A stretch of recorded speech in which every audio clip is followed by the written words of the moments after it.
Em 1717 tem início o governo do Conde de Assumar, né, a capitania de São Paulo e Minas do Ouro, quer dizer, São Paulo e Minas Gerais, grosso modo, estão juntas numa mesma capitania, e a governá-la está então o Conde de Assumar, que assume em 1717 e que governará até 1721. A administração do Conde de Assumar é uma espécie de marco da consolidação dessa presença, né, de instituições formais metropolitanas nesse espaço colonial. Olha aí, né, um trecho de um discurso do Conde de Assumar, né, ele escreveu isso foi transcrito pela Laura de Mello e Souza, que é professora aqui da casa e que é uma das principais estudiosas da matéria. Leiam as palavras do Conde de Assumar, que descrição das Minas Gerais nos seus primeiros anos.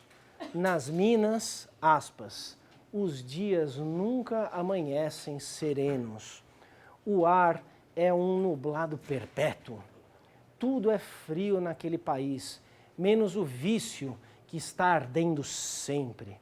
A terra parece que evapora tumultos, a água exala motins. O ouro toca desaforos, desfilam liberdade os ares, vomitam insolência as nuvens, influem desordem os astros. O clima é tumba da paz e berço da rebelião. Que palavras eloquentes, né? Que descrição, então, absolutamente pessoal, impressionista, subjetiva, diríamos. Sim, nem todo mundo acha que as Minas são essa desgraça toda aí, né? É o administrador justamente encarregado, né, de instituir uma ordem específica, de regrar as coisas nas Minas Gerais, que sofre os diabos com essas Minas Gerais, né? Então vejam aí, a terra parece que evapora tumultos, a água exala motins, o ouro toca desaforo, desfilam liberdade, os ares, vomitam insolência as nuvens. Não tem nada bom, quer dizer, essa natureza ela é opressiva nas Minas Gerais, né? As pessoas tornam as Minas Gerais desse jeito. De todo modo, sabedores desse ponto de vista, conscientes então, né, de onde parte esse enunciado, desse ponto de vista da história, nós começamos a entender alguma coisa com o crivo da subjetividade do Conde de Assumar. São essas Minas Gerais nos seus primeiros 20 anos. Beleza, né? Deixa eu fazer uma enquete aqui. Quantos de vocês já estiveram em loco, em Ouro Preto, ou em São João del Rei, em Mariana, em Sabará? Levantem a mão, por favor, né? Não tenham vergonha, eu sempre digo, a minoria não deve ter vergonha. Um terço, um quarto da sala, enfim, né? Por que eu pergunto isso a vocês? É uma forma de incentivá-los. Vocês gostam de história, né? Desculpem se a afirmação ela é absolutamente prosaica, né? Banal, né? Sim, justamente por isso, vocês devem levar muito a sério, né, o fato de que o nosso conhecimento da história, a nossa experiência com o conhecimento da história, a nossa experiência como parte da história, ela pressupõe sensibilização, né? Ela pressupõe subjetividades, ela pressupõe impressões, né? É absolutamente fundamental para tocarmos, para nos aproximarmos daquilo que é inatingível na sua plenitude, né? Porque não existe mais, mas para a gente se aproximar disso que não existe mais, a gente precisa sentir isso, a gente precisa tocar naquilo que sobrou, a gente precisa se familiarizar, a gente precisa ver, a gente precisa imaginar, colocar a cabeça para funcionar, né? Colocar a imaginação para funcionar. Tudo isso não apenas é legítimo da nossa parte, como eu digo, é absolutamente imprescindível. O conhecimento da história passa também por experiências sensitivas. Nada de misticismo, hein, pessoal? Vocês estão entendendo o que eu estou falando, né? É vocês estarem num lugar e pensarem, olha como é que era isso daqui no seu início. Olha como é que era, então, né, a vida dessas pessoas. Ou, como será que era a vida dessas pessoas?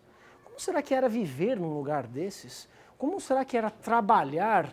Como será que era, enfim, uma vida familiar? Como será que era, repito, viver num lugar desses, né? Daí imagens como essa aqui, pronto, peguei uma fotinho turística, né? Ouro Preto, Minas Gerais, essas ruas tortas, né? Um inferno para a gente andar se não tiver com calçado adequado, né? Olha aí, Ouro Preto, Minas Gerais. O diabo é que para a gente ver esses lugares no Brasil tem sempre que encarar esse monte de carro na frente, né? Enfim, pelo menos não tem os postes aqui. Também é outra desgraça para as nossas fotografias, né? A gente está lá vendo, a gente nem liga muito para os carros, para os postes. Quando a gente tira as fotos, tá tudo poluído, né? Um monte de fio, um monte de carro e tal, né? Olha aí as Minas Gerais, né? Pronto, o que esse cenário aqui evoca da história? Ah, é tudo antigo, olha aí que bonito. Sim, um pouco mais do que isso, né? Pelo menos depois do primeiro semestre e tal, né? Sim, e nem tudo é tão antigo assim. Esses telhados, por exemplo, estão novinhos, né? As paredes estão bem pintadinhas, né? A igreja está em um estado razoável. O Ouro Preto até que, em termos de conservação, vai bem, né? Para Olinda, algumas cidades da Bahia, aí é um negócio, né? Oi? São Luís do Maranhão, pois é. Aí parece que é antigo mesmo, né? Que desde o século XVII nunca fizeram nada, né? Também não é assim, estou exagerando um pouco. Mas como quer que seja, pessoal, esse cenário aqui revela, dentre outras coisas, um assentamento humano muito rápido, uma concentração de uma realidade social, seu adensamento muito rápidos. Aparentemente, isso é uma confusão urbanística, não é verdade? Tem a ver com as características inerentes à expansão territorial portuguesa, aos modos seguidos pelos portugueses de fundação de povoados, né, não dirigidos, ou pelo menos não tão dirigidos quanto os espanhóis. Aquelas coisas que o Sérgio Buarque de Holanda, né, intuiu e tratou muito bem lá no Raízes do Brasil, na década de 1930, tem a ver com tudo isso. Mas aqui nós temos também uma rapidez, uma conflituosidade, um caos que será então minimamente ordenado a partir dos primeiros 20 anos do século XVIII. Nós podemos então sentir esse cenário com base nas dificuldades, né, inerentes ao que o processo traz de características básicas. Repito, essa rapidez. Tudo bem, pessoal? Recomendo enfaticamente, então, visitem essas cidades históricas, né? Uma redundância, né? Porque toda cidade é histórica, né? Mas essas chamadas cidades históricas de Minas Gerais, né?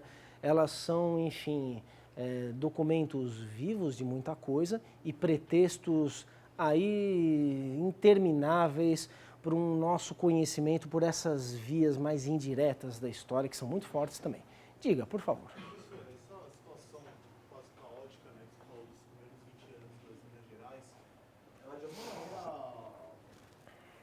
influencia ou dá base para a Inconfidência acontecer lá em 89? Como você chama? Jonas, olha lá a pergunta. Sim, se eu estou dizendo que os primeiros 20 anos são caóticos, são extremamente conflituosos, as autoridades coloniais são capazes, então, de se relacionar com esse próprio ambiente nesses termos, né, com o ambiente nesses próprios termos. Aí ele pergunta, mas então dá para explicar por aí a Inconfidência Mineira? Não, não dá para explicar por aí. Pelo menos não de modo direto. Claro que a Inconfidência Mineira ocorre num lugar, né, com uma formação histórica que está sendo esboçada nas suas características gerais aqui. Não podemos ignorar isso. Por que a Inconfidência acontece lá e não em outro lugar? Claro, porque a Inconfidência não precisaria necessariamente ser Inconfidência Mineira, né? Se fosse Inconfidência Mineira só podia ser nas Minas Gerais, obviamente. Mas não há que se ignorar o fato, então, de ocorrer num lugar com tais características históricas. Mas por que ela não ocorreu em 1720, ou 1730, ou 1740, ou 1750 e foi ocorrer em 1788, 89? Aí nós temos que entender um contexto histórico específico. Tem a ver com o declínio da mineração, tem a ver com a dificuldade da coroa de perceber esse declínio como um esgotamento dos veios auríferos, né? De acreditar a coroa na possibilidade, então, de minimizar, né, essa perda na arrecadação com cobrança de impostos atrasados, com concentração de cobranças de impostos, e tem a ver também com ambientes culturais politizados que vinham se transformando na América Portuguesa, inclusive em sintonia com um contexto de escala mais ampla, com um contexto internacional. Tem a ver com tudo isso, né? Mas não dá para a gente relacionar diretamente, caso contrário não explicaríamos a sua ocorrência, enfim, 70 anos depois da revolta de Filipe dos Santos, em 1720. Tudo bem? Nós somos historiadores. Para nós, o tempo ele é absolutamente crucial em termos de determinação de escalas de existência humana, de ritmos de transformação. O que significa 60 ou 70 anos nas Minas Gerais do século XVIII? Não significa 60 ou 70 anos para nós hoje. Claro, a quantidade matemática invariável, né, muda em termos de qualidade histórica. Um ano para nós, hoje, significa algo muito diferente de um ano em Minas Gerais em 1720. A tendência é que um ano para nós signifique mais, por um lado, porque nós valorizamos o tempo curto de um modo que essa época não valorizava. Para nós um dia faz sentido. Bom, como assim um dia faz sentido? Claro, uma hora faz sentido, né? Então nós subdividimos o tempo de modo a, tendencialmente, considerarmos um ano uma quantidade de tempo significativo enorme.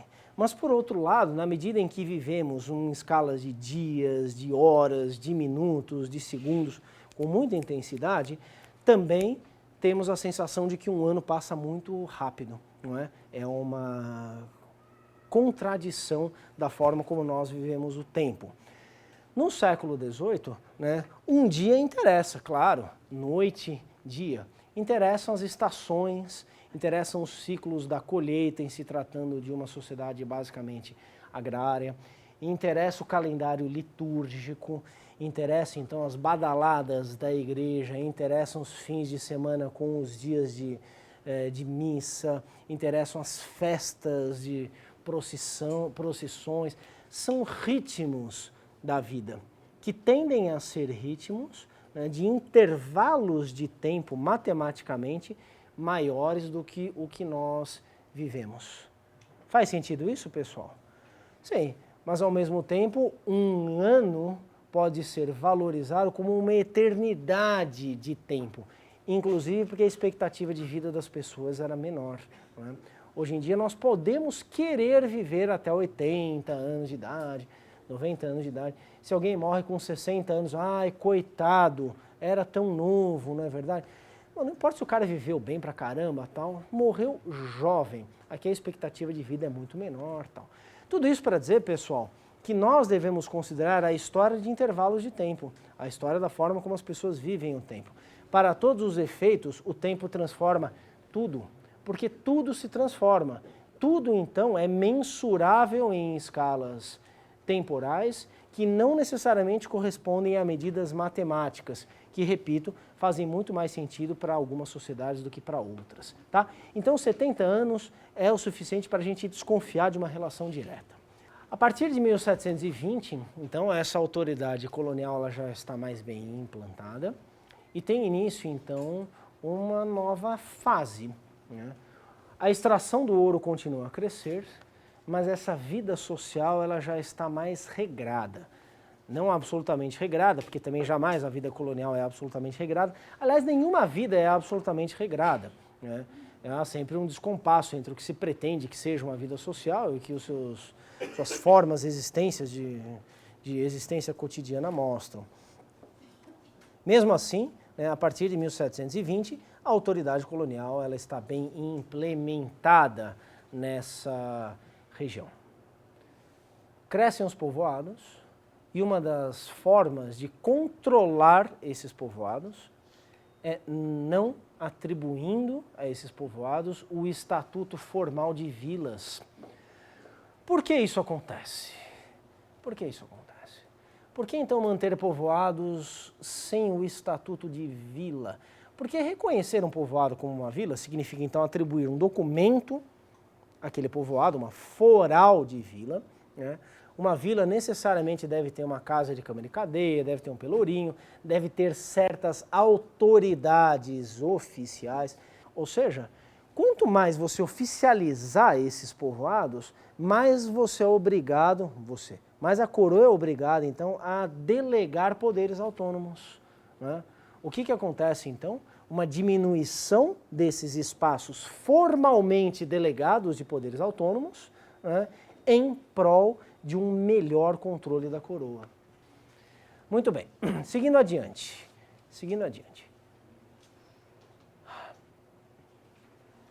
Vocês talvez se lembrem, na aula passada, que o auge da mineração corresponde aí aos anos de 1750 e 1760, quando já estava em curso a mineração em Mato Grosso e em Goiás, né? Ali por volta de 1718, 19 é o início em Mato Grosso, 1722 em Goiás. Em 1729, então, os diamantes do Cerro Frio. 1750, 1760, tem-se o auge da produção aurífera, né? Esse auge encontra Minas Gerais já com as suas formas de reprodução social muito bem consolidadas. A partir daí, a decadência da mineração não corresponderá a uma decadência em absoluto das Minas Gerais. Também me referi a isso de passagem na aula passada, né? Essa decadência do ouro é a decadência do ouro. Ela tem impacto profundo, ela implica em modificações na forma de viver em Minas Gerais. No entanto, a economia é capaz de se diversificar, né? Há um crescimento agrícola nas Minas Gerais finais do século XVIII e há uma complexificação dessa economia aurífera correspondente a uma complexificação geral da economia colonial que se observa em toda parte no final do século XVIII. Com isso, então, nós temos uma possibilidade de dividir essa história das Minas Gerais, né, nessas fases. O advento, né, a aceleração do assentamento humano, né, a conflituosidade, o estabelecimento do poder metropolitano até 1720, né, o bom funcionamento dessas minas no período de apogeu da mineração, a decadência do ouro, a diversidade econômica e a complexificação da inserção dessas Minas Gerais no cenário colonial e no cenário imperial. E voltamos então à Inconfidência Mineira, tá? Vou tratar dela numa aula mais especificamente. Há um historiador, né, que tem um trabalho, uma periodização da história de Minas Gerais, chamado Francisco Iglesias, tá? Tomem nota dessa referência, é um autor importante. Observemos então um pouco dessas Minas Gerais, novamente na sua conexão com um mundo mais amplo, né? Tratemos de forma indicativa da riqueza das Minas Gerais, para tratar da pobreza das Minas Gerais, para encerrarmos então essa nossa aula com uma caracterização das estruturas sociais das Minas Gerais, que nas Minas Gerais se tornam não outras, mas com formas um pouco específicas em relação a outros espaços da colônia. É um tremendo de um lugar comum, pessoal, a afirmação de que o ouro das Minas Gerais foi drenado para a Inglaterra. Não tem aquela história? Não, todo o ouro das Minas Gerais foi parar na Inglaterra. Obviamente, não. O ouro das Minas Gerais exerce um impacto muito positivo sobre os indicadores econômicos de Portugal, né, que corresponde, então, esse exercício de impactos positivos ao início do reinado de Dom João V, em 1706. É justamente o período de aproximação entre Portugal e Inglaterra, uma aproximação, enfim, duradoura, né? Há uma aproximação lá no século XVII, com a independência de Portugal em 1640, mas esse início do reinado de Dom João V abre então uma nova aproximação ou um acirramento dessa aliança, né, econômica entre Portugal e Inglaterra. Daí o Tratado de Methuen, de 1703, ao qual me referi também na semana passada. A Inglaterra se beneficia, sem dúvida nenhuma, da sua posição hierarquicamente superior em relação a Portugal, no contexto das relações internacionais. E se Portugal, então, está aumentando a sua capacidade de fortalecimento econômico em função do ouro, em parte esse é também o fortalecimento da Inglaterra. Mas isso não se faz de forma total, não se faz de forma absoluta, devo repetir. Vocês me permitem mais uma enquete aqui, né? Quem lê o Memorial do Convento? Levante a mão. 1, 2. Só 2? São só 2. Alguém teve vergonha de levantar a mão aqui? Não? Vergonha sim, né? Porque é minoria, né? As minorias sempre ficam meio, né, tolhidas pela maioria e tal. O Memorial do Convento, com todo o talento do grande Saramago, tem como pano de fundo o reinado de Dom João V e a construção do convento de Mafra, que teve início em 1717. Mesmo ano em que teve início o governo do infeliz Conde de Assumar, na capitania de São Paulo e Minas do Ouro, né? E a história, enfim, com toda a inteligência, com toda a erudição, com toda a cultura histórica do Saramago, né, é a história de gente comum, né, que se entrelaça com histórias, enfim, do rei, né, da sua esposa, com história, enfim, do padre Bartolomeu de Gusmão, que é um padre inventor, né, natural de Santos, né, tem lá, enfim, umas referências ao Bartolomeu Lourenço de Gusmão, em Santos, né. Com tudo isso, o Saramago nos oferece uma peça de imaginação histórica incomparável, viu, pessoal?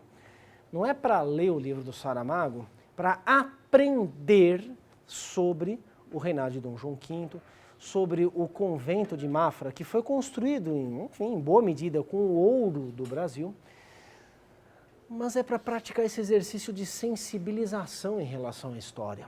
Né?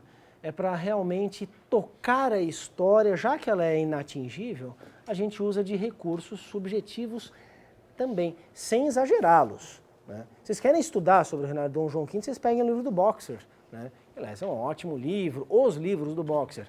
Ou outras obras historiográficas, científicas. Nada de pegar o livro do Saramago e ler como um livro de história. Né? Não é também, de maneira nenhuma, um documento para se conhecer o século XVIII. É um documento sobre o século XX. Mas o nosso conhecimento de história está sempre no nosso presente, sempre parte do nosso presente. Chega. Recomendo enfaticamente, tudo bem, pessoal? Né? Considerem com carinho a minha sugestão de lerem o Memorial do Convento do Saramago. E está lá, então, né, essa não transferência total e absoluta dessa riqueza das Minas Gerais para a Inglaterra, evidentemente. Aliás, tomando-se as características básicas desse ritmo acelerado, né, de assentamento populacional nas Minas nas primeiras 2 décadas do século XVIII, vocês já podem começar a pensar, tem mais gente que ganha com as Minas, tem mais gente que enriquece com as Minas. Ah, porque descobre ouro. Calma, a gente vai chegar lá. Eu estou falando de comerciantes de produtos manufaturados que vêm de fora das Minas. Eu estou falando dos fornecedores de gêneros de subsistência, que, conforme eu disse, também são provenientes em larga escala de fora das Minas Gerais. Eu estou falando de comerciantes de escravos que vendem uma mercadoria cara, mais cara agora do que antes, e que tradicionalmente, desde o final do século XVI, exercem um comércio altamente lucrativo, lucros estes que em considerável medida, como sabemos hoje, ficam na colônia e podem ser reinvestidos na própria colônia. Não são lucros exclusivos da metrópole ou de comerciantes metropolitanos. São, inclusive, em algumas situações, lucros preponderantemente de comerciantes radicados na colônia e que praticam esse comércio entre o Brasil e a África, muitas vezes, em geral, sem interferência direta da coroa. Isso está desenvolvido pelo Luiz Felipe de Alencastro, no livro O Trato dos Viventes. Isso está desenvolvido mais para o final do século XVIII para o século XIX pelo Manolo Florentino, uma obra que também está indicada aqui no meu curso. Essas são conclusões, então, que relativizam corretamente, né, a ideia de uma colonização que drena os recursos da colônia na sua totalidade para a metrópole. Bem, se as minas estão então precisando de escravos, se elas inflacionam o preço dessa, entre aspas, mercadoria, e se já existem traficantes, isto é, comerciantes de escravos, que exercem esse comércio no Recife, na Bahia, no Rio de Janeiro, obviamente essa gente tem aí na emergência das Minas Gerais mais uma situação a lhes favorecer. Tudo bem, pessoal? A coisa é muito mais complicada, então, do que pensar em termos da extração direta do ouro. Isso por um lado. Por outro lado, e aqui eu me reporto novamente ao trabalho da Laura de Mello e Souza, tem um livro chamado Os Desclassificados do Ouro, que é uma obra importante sobre isso, e ela se baseia nos trabalhos de um economista chamado Wilson Cano, né, para caracterizar, então, as Minas Gerais em termos de 3 pontos básicos que relativizam, isto é, se não golpearem, em definitivo, a ideia da possibilidade de enriquecimento maior nas minas do que em outras regiões da colônia.